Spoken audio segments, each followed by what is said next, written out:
Hello, everyone! Today we're going to share another amazing tips and trick. Maybe most of the Android user facing this problem currently.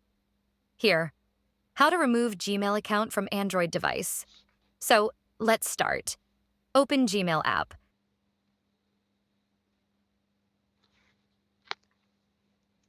Click three-line menu bar from top left corner.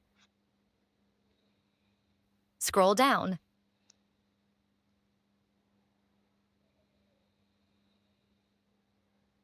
Click Settings option. Now you can see you're all signed in Gmail account.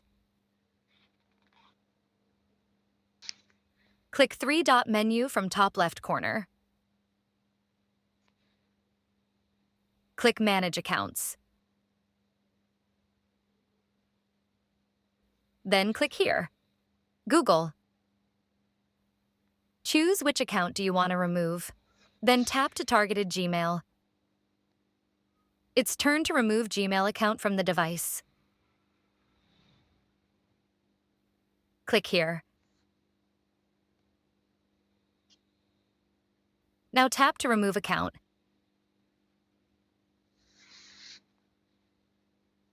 Finally, again tap to remove account. Yeah.